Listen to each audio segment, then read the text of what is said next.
Hello everyone, welcome back to our channel, Doom Productions, home of the No Budget Film School. And if you didn't know, but you probably do, we released a feature film. It's on YouTube, it's completely free to watch, it's called Video Carnage. Please check it out because today we're going to be talking about the sound in the movie. The sound is particularly important to Video Carnage because we dubbed about 90% of that movie, which means none of the audio that's in the movie was recorded on set. It was all added in later on. And when someone hears that a movie is dubbed, I'm sure you ask the logical question, which is why? Why would you do that? That sounds so strange, that's weird. And today we're going to talk about that. So before I really answer that question, I want to break down what it takes to get really good audio on set or on location. First, you need a good mic. Second, you need the set to be completely silent. Third, you need to get as close to your actor's mouth as possible with that microphone. Fourth, you need to be able to get good room tone at any location you're at. And the fifth thing you need is you need someone to be there on set, operating the microphone, making sure that the levels are all correct, and making sure you're getting good, clean audio. Now, as no-budget filmmakers or independent filmmakers, you know that getting all five of those things is really, really hard. It's really hard on a professional set, let alone a no-budget film set. And for us, when we were going into shooting Video Carnage, I looked at these five things and I kind of broke it down like this. I knew that we didn't have a good mic. I mean, we have okay mics, but we don't have really great mics. I knew that we were filming at our houses and our families would be home for a lot of the time. So you would hear noises or them shouting in the other room and different things here and there. So I knew wherever we were at, it would not be completely silent. I knew that we wouldn't be able to get our microphones really close to our cast members' mouths. On a film set, time is money, and getting room tone is just one of those things that I knew that we wouldn't necessarily have the time to be able to stop at each place and get that room tone for each location. And lastly, the most important thing, which really is we didn't have anyone to be able to operate the microphone. And because of all those reasons, I knew that if we recorded on-set audio, I would have to do a lot of mixing and editing to that audio in post anyways. So rather than do all that, I decided I much would rather just design the entire soundscape of the film in post anyways and ADR everything. I much rather would have had clean, loud ADR dialogue than really poorly sounding dialogue. And this is a side note, but I actually kind of like how dubbed movies sound. My favorite movie of all time is The Good, the Bad, and the Ugly. And if you know anything about that movie or Italian movies in general, is you know that all that sound, all the dialogue, it's all ADR'd, it's all been replaced. That's a lot of money. 1,000. $1,000? And some in gold. I think that there's a real beauty and magic in sound mixing and sound editing and Foley and sound effects and dialogue replacement. I think all those things can come together to create a really unique audio experience for your movie. You're creating an entirely different world that doesn't necessarily have to sound like how a real world sounds. You can isolate certain things, you can add in things that aren't usually there, and I think that's a really cool and beautiful thing. And I really appreciate that about The Good, the Bad, and the Ugly, and some of my other favorite movies. A good low-budget example of that is a movie called by Cody Clark. I think that is a really beautiful, clean, crisp-sounding movie that I really like how the sound mixing works in that movie. You're definitely, clear-headed from being here.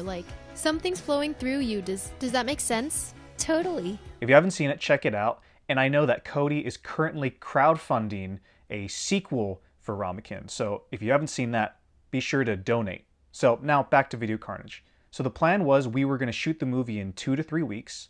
We weren't going to record any on-set audio. Then after we were wrapped, I would have an additional 2 to 3 weeks to work entirely on the sound design, dubbing, the ambience, the Foley, everything, sound mixing. I was going to do all of that in post, and I was going to give myself a bunch of time to work on that. I was really looking forward to creating the sound design of this movie and crafting something that sounded really unique just to Video Carnage. So the problem was that the movie did not take 2 to 3 weeks to film. It took more like 2 months to film. And that was a problem because I got extremely burnt out really, really quickly. We were supposed to be done with the movie at the beginning of April, and that's when I really started to feel burnt out. And so the fact that we didn't wrap until May, by the end of the production, I just felt completely exhausted. I was beyond done. I was beyond over the movie. Mentally, I wasn't in a very good place. For the entirety of that 2 months, I was just constantly stressed out about the movie. I was constantly worrying about the movie. I was constantly worrying about something. And that's just not good to be in that headspace for 2 months straight with no breaks. So mentally, that was where I was at when we wrapped Video Carnage. And I still had an entire movie to dub. And rather than have the movie drag on for another 2 to 3 weeks, I ultimately made the call to just finish the movie really quickly. I just needed the movie to be out. I needed it to be done. I needed to move on with that chapter in my life. And that's a hard decision to make. You know, on a big production, on a big studio production, you have the director. And if the director is burnt out, that's totally cool because there's a whole team of professionals who are there to lighten the load and to share the load. There is a sound mixer, there's a sound editor, there are Foley artists, there are color houses, there's people in charge of all the different departments of filmmaking. So if a director checks out, it's okay because there's other people who can help share that burden. On a no-budget film production, if you're the director, you are doing everything. You're directing the actors, you are writing, you're producing, you're getting food, your transportation, you're sound mixing, you're coloring the movie. You might be the cinematographer. There's so many different jobs that you are doing all at once, and it is exhausting. And you're not doing all those jobs because you like torturing yourself. You're doing it because you love movies that much. So when it comes to that point when you're not at a really healthy place at all, it's a hard call to pick, you know, I'm going to focus on me and what I need, not the movie right now. So the sound design for Video Carnage was completed in about a week instead of 2 to 3 weeks.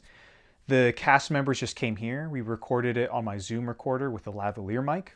It was nothing really fancy. It was just something that was done really quick and cheap. When it came to the sound design in the movie, there were some scenes that I thought I was successful at, and there were other scenes that I didn't think I was that successful at. I want to break down some of the scenes and talk about it, so hopefully you all can learn from this experience, and if you decide to dub your movies, or if you need to dub in your movies, you can have little tricks up your sleeve to use when it comes to doing that, and then hopefully your movies sound a lot better here is than scene 2. my movie. Technically, it's not actually scene 2 in the movie. It appears, I think maybe it's the 3rd or 4th scene that appears, but in the script it was scene 2, so it's labeled as scene 2. This is an example of a scene that I felt that the dubbing was, and sound design overall, was done quite well, actually. And if you kind of look down here, and I can bring up this index, show audio lanes, I can kind of separate things so you can see what we're looking at. So as you can notice, it's pretty minimal. So we got some, let's see, we got room tone down here. We also have Caleb's dialogue, or Uncle Dave, played by Caleb Robinson in his cameo role. We also have my dialogue up here. And then this is the original audio for the movie, or the scene, and the telephone. So it's a pretty minimal scene. There's not a whole lot going on. I think near the end, yeah, there's a little bit of Foley, but just a tiny bit. Not a whole lot going on. So let's just watch through a little bit of the scene, and I'll talk about what works and why I think this is one of the better scenes in the movie in terms of sound design. So press play. Hello? Hey Dave, how's it going? Good. How are you doing, Mike? I'm pretty good, just staying busy, you know. You got a job finally? Not yet. Well, you know, your Aunt Patty and I, we got an opening down at the pub we got going. You want a job there? I mean, I'm still looking. I just applied to a couple places for graphic design, and I'm hoping that I should be hearing back from them soon. All right. Well, if that doesn't pan out, you know, artists don't make much money, so you can come work for us. Yeah. Yeah. That's not. So, did my dad tell you how I was digitizing tapes? All right. So I'm gonna pause it right there. But there's a couple things going on in here. First up, when you have a long piece of dialogue in your scene, so notice how, let's see, I have one line here, and it's broken up into 3 chunks. So the way you dub a movie, or dub lines effectively, I think, is by breaking up your line into smaller lines. So for instance, I'm going to isolate just this part. Just this clip right here. So I noticed when I listened to this, actually, you know, I'll take it even further back. Let's listen to this original audio right here. I'm pretty good, just staying busy. So I'm pretty good just staying busy, you know. Pretty small line, but it's if I just tried to do that all straight through, it would be super duper difficult because that is a lot of words to match up with my mouth. So what I recommend you do is you break up that line into smaller chunks like I have here. So for instance, I just took that first I'm because I knew there was a good pause right there, so I could just focus that on that. And so I took the mic and I just repeated I'm. I just repeated that over and over and over. And I would just say this part a couple of times. I would try to match the speed as best I could. Sometimes I'd go a little faster, sometimes I'd go a little slower, but I'd just give myself a lot of options to use in editing when I'm dropping the stuff down. So first I did the I'm, then I did this next part, which I'm going to solo this part. Pretty good, just. So I'm just splitting up the second part of that line, and I'm just repeating that part. Pretty good, just, and I'm repeating that over and over and over. And there's a tiny bit of overlap, but staying busy. What I did was I fade these two into each other, and I started this take when I was recording the second part. Pretty good, just. I would start the next take by saying just staying busy. And essentially, you're going to find a lot more luck when you're dubbing. Rather than taking the entire line all the way through, you're going to have a lot more luck if you isolate specific moments and match up those words with the mouth. Because essentially, yeah, think of it like kind of, I guess, statistics or something, or like think of it you're trying to score points in a basketball game, or just shooting hoops in general. If you have to make 10 shots in a row, that's pretty difficult. But if you only have to make 3 shots in a row, that's not so difficult. So that's kind of the philosophy behind this. For certain lines where my mouth is moving a lot quicker, or when people's mouths are moving a lot quicker, you can get away with doing a lot more. But that's kind of the philosophy behind breaking it up. And I think that's something that really helps with dubbing. It's also, it can result in some more wooden performances. So you have to be really careful about how you use it and be aware of that, because then it becomes all technical. So, but I think overall, I think this is a technique that is really helpful, and I found a lot of success with.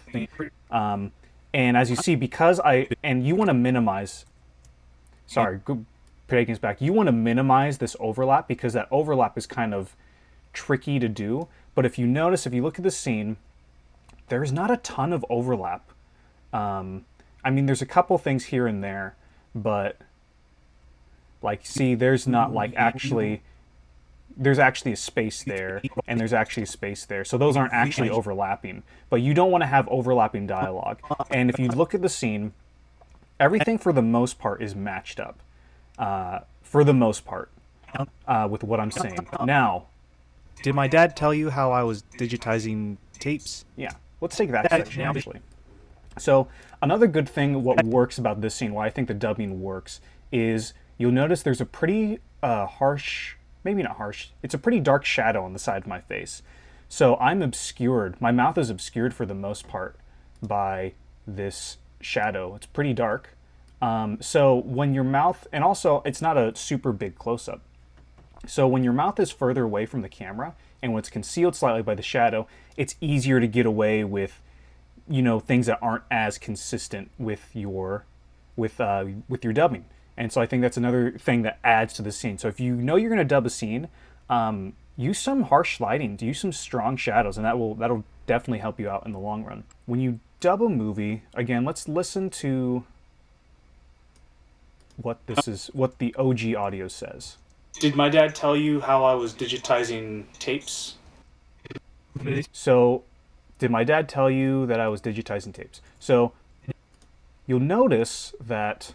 Did my dad tell you how that this dialogue, the ADR stuff, isn't 100% lined up with what it sounded like in real life. But it looks like it does. So you see that there's a slight delay there, there's a tiny delay there. I think I finished this a little bit earlier than I did on set. So Again, just for reference, let's just isolate this part. Did my dad tell you how I was? So, did my dad tell you how I was? Now let's listen to the ADR, what that sounds like. Did my dad tell you how I was? So it's a little bit quicker there. And why that works is because when we move our mouths, when you start to dub, you're going to notice that we move our mouths a whole bunch when we speak. And a lot of times it's really kind of strange. So if you look at my mouth right there, I'm opening my mouth and I'm not saying anything on set, really. Like, I'm just opening my mouth. And in between words, we'll move our mouths in different ways. Like if we're thinking about saying a word, but we don't actually say it.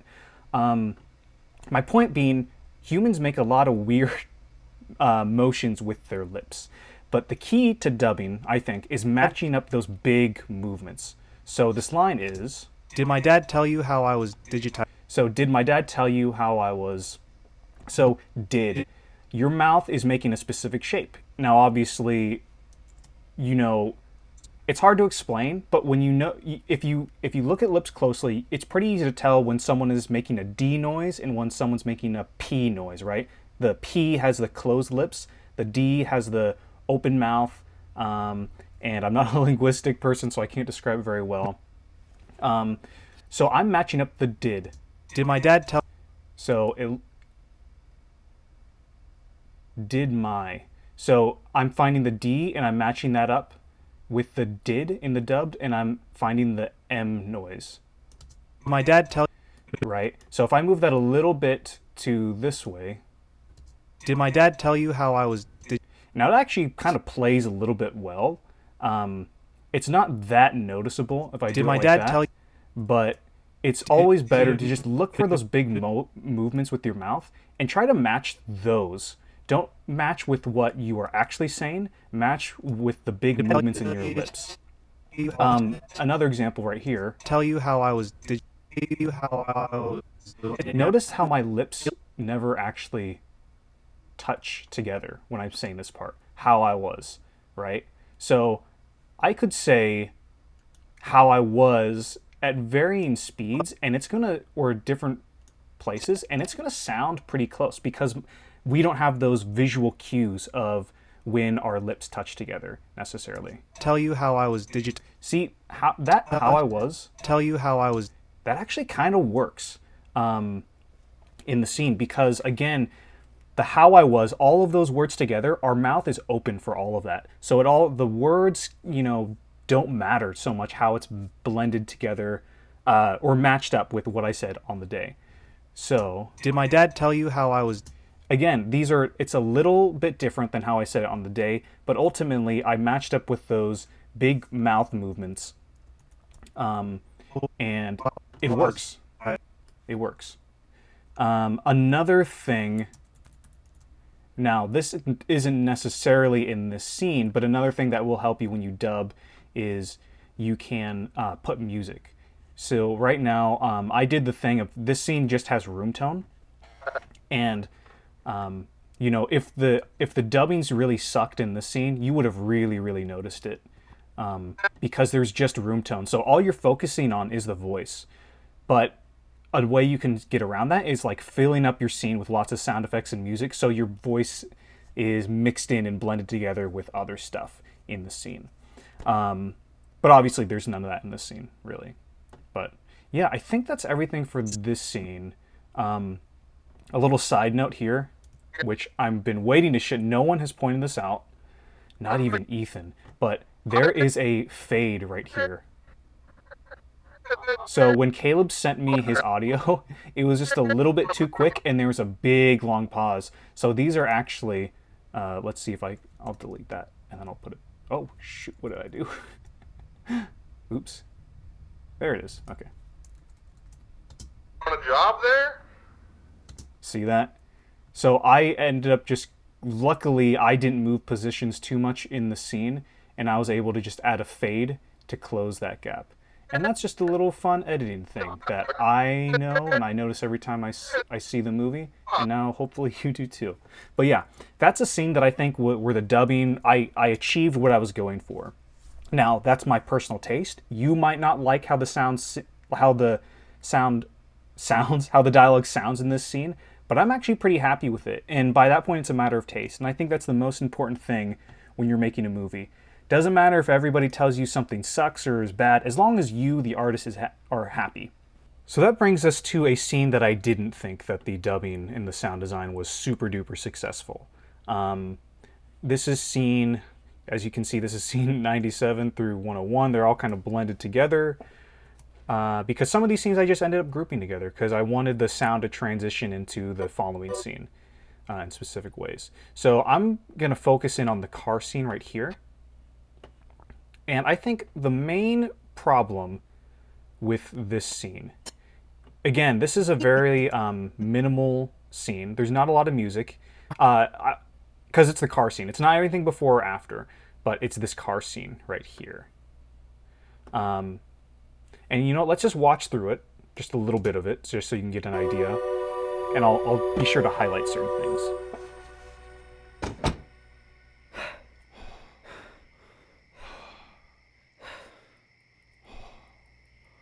Dude, That was close. we're done. What do you mean? I mean what I mean. We're done. It's over. Why? Why? Because that was cutting it way too close. He almost had us. Come on. We're so close. Nathan is counting on us. Nathan is dead. Holy shit, if you had shown me that tape before I agreed to do this, I wouldn't be here right now. You saw what he did to him. He brutalized him and he didn't even fucking know him. He finds us, he knows you, he catches you breaking into his house. Who knows what he'll do to you? We can't give up now. Yes, we can. His family deserves justice. That's not a good enough reason. It's the right thing to do. So I'll pause it right there.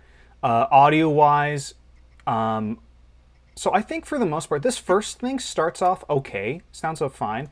There's a couple of moments that don't match up quite right, like I think right here. Let's see. We're done. It's over. Yeah, if you look at May's mouth, that doesn't really match up. We're done. It's over. Now, let's see if it actually matches up with the actual audio. Like, we're done. It's... Yeah, look, we missed a where we're done. And that's noticeable. And that's something that isn't very successful with dubbing in this scene because we kind of missed a couple things. Saying we're done, it's over is a lot different than saying we're done, it's over. Because your mouth moves a whole bunch more right there.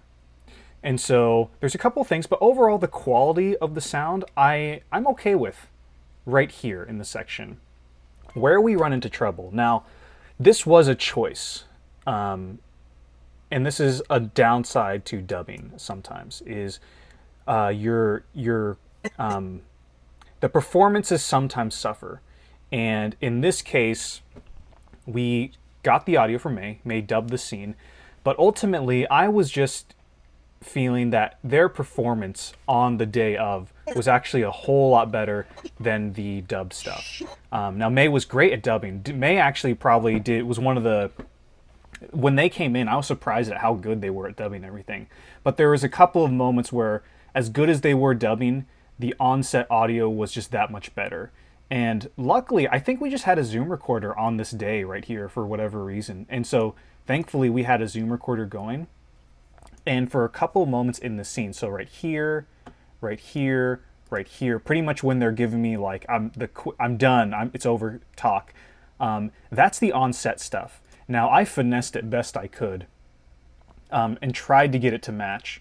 You know, if I wanted to give myself more time, I definitely would have dubbed this. But just because I just wanted to get the movie done, I was like, this performance is better, so I'm going to go with that. And sound quality-wise, that doesn't result in a better sounding movie. However, May's performance here was just too good just to cut out. And that's just one of the downsides. It's one of those things that part of me wishes I could go back and take more time, but I'm just happy to be done with the movie, to be honest. So, but that's a bit of advice, though. I would say if you are caught between a rock and a hard place, if you have to choose between dubbed audio that sounds better and a better performance, choose the better performance just in general. And that goes for camera work, camera shots, any kind of thing. Always choose the performance better than the technical aspect. And actually, to prove that to you, let me play you their dubbed audio. So Nathan is dead. Holy shit, if you had shown me that tape before I agreed to do this, I wouldn't be here right now. all right, so it's good, it's serviceable, but their performance on the day was just so much better. And also quality wise, there was kind of a lot of, you could tell it was on a microphone. The actual quality of the recording I didn't think was super duper good, but again, when you're making a movie, go with the performance over the technical aspect. But it is something that if I allowed myself more time, I would have fixed. And so yeah, but it's also a tricky thing because then I go back to the dubbed audio for certain lines, and that just doesn't work so well when you are within the same scene. I say it's fine if you go from dubbed audio in one scene to on-set audio in another scene, but that's a really that's not a great thing to do within the same scene, because then it just becomes that much more noticeable. So I want to go to another scene. So that was a case of me choosing to go with the on-set audio. That was a conscious choice to go with the audio, and that's why. And because of that mixer, it didn't work as well. But you will know that May's mouth is covered in shadow, so it was actually fairly easy to dub in terms of matching those lip movements up. But I want to take us to the end sequence of the movie, the break-in, scene 126 through 161. And this is a scene where this has less to do with choosing the on-set audio, more of a choice of dubbing and just trying to get through that dubbing really quickly. And there's a specific part I want to highlight. Just making I'm just making a video. What? A video? It's just So that part right there, you'll notice that it's the music drops out there for the most part. Is the music in this scene? Yeah, so the music is down here. And it's really droney. It's not very loud. There's not a lot going on. So inherently, you notice more of the voices. And there is some Foley going on here. But it's one of those things where, in general with this movie, when you're mixing for YouTube, I generally err on the side of make the dialogue just a tiny bit louder than everything else. Now, in this case, it's a lot louder. And you know, if I had gone back to do this and had more time, probably what I would have done is brought up the sound effects, added some more sound effects in there, probably added a kind of some ambience noises at this part, because all you notice. Just making. I'm just making a video. What? A video? Yeah, because you can kind of tell that their mouths don't match up. Maze or Travis, the mouths doesn't match up. It's super duper loud, so it's like your ear is drawn to the dialogue immediately, and that's just, it's so in your face, this dialogue, this track. So I don't think dubbing wise now they gave great performance, everybody gave a great performance, but ultimately I think this was a case of just I didn't mix it very good, because I just didn't. And that's fine, because I learned from this. And now when I'm on a time crunch on my next project and I need to dub my movie and I'm running into this similar problem, it's one of those things where I'm like, oh, okay, I can bring up those sound effects to blend the audio in with everything else. I can also bring the music up a little bit more, so the dialogue isn't so much in your face. So those are just tricks you can do to save yourself. Also, but I will say a positive of this scene is, or of this shot specifically, is the camera is shaky. So, you don't necessarily have to match up people's dialogue to their mouths super duper carefully, because it's shaky and it's kind of, you can't even really see it very well. But again, this was more of an issue of mixing itself, not so much the mouth movements and all that.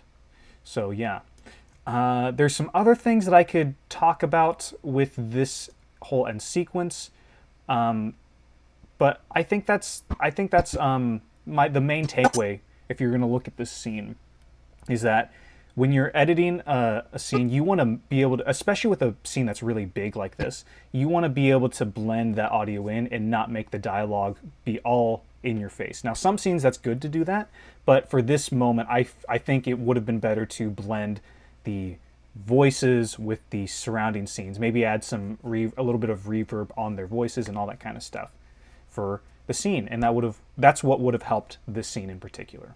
So that is everything for today. Thank you so much for watching. I hope you found this video educational and interesting. If you like the video, or if you want to see more behind the scenes stuff about Video Carnage, please hit that subscribe button. Please hit that like button. If you have any questions, leave them down below, and I'll be sure to see you guys on the next video.